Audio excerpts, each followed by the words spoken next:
Kihingura monanio ma urimi ma mwaka uyu kiharo-ini kia Jamhuri Park, President atarĩirie rekodi yake ya miaka 3 arĩ kũgũithia ngarama ya muturire ikinyanĩire kumana na mĩtaratara ya kũgitĩra mũrĩmi ona kũmũhũra njeki na rĩu akauga hatirĩ nganja ikũmbĩ rĩa bũrũri rĩtirĩ hatĩka-inĩ.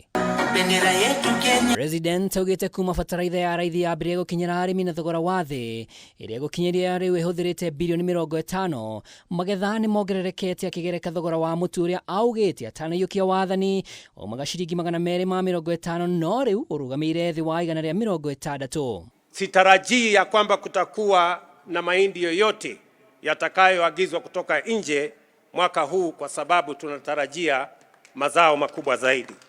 At the same time, consumer prices have eased. The cost of a 2 kilogram packet of maize flour has fallen by about 38% from Kenya shillings 250 in 2022 to Kenya shillings 160, 140 and sometimes 120 in 2025. It is a living demonstration of our shared commitment to transform Kenya into a competitive, food secure, stable and industrially robust economy. Gũkinyĩria rĩu arĩmi milioni 7 nĩ maingĩrĩte mũtambo-inĩ wa kĩrũrĩo mahotithagia kũheo njoherera ona bataraitha ya raithi hatarĩ mĩhĩnga, ũhoro ũrĩa wĩkĩrĩtwo mũkonde nĩ minista wa ũrĩmi Mutahi Kagwe. Fikia sasa zaidi ya magunia milioni 21.3 ya mbolea yamesambazwa kwa gharama ya shilingi bilioni 53 na hivyo kuokoa shilingi 105 bilioni kwa wakulima wetu.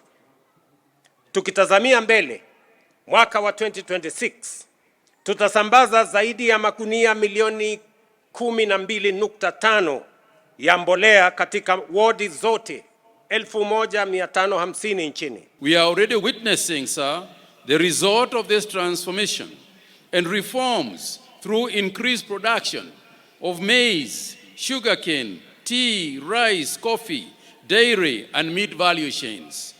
Very importantly, farmers are getting higher earnings for their produce and on time. Na gũkĩrĩ ũguo, President nĩ orĩtie atongoria ikĩro-inĩ itiganĩte matige gwĩkĩrĩra mũhũthia mateta ma ayuthi, akiuga marateta kumana na kũgorera kwa ũtongoria ikĩro-inĩ itiganĩte. The restlessness sometimes you see in our young people, the impatience that you see in our young people is because they are impatient with the ordinary.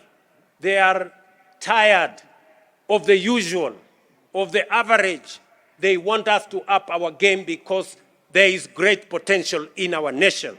And none other than our young people know that. And that is why we must up our game as leaders and as Kenyans.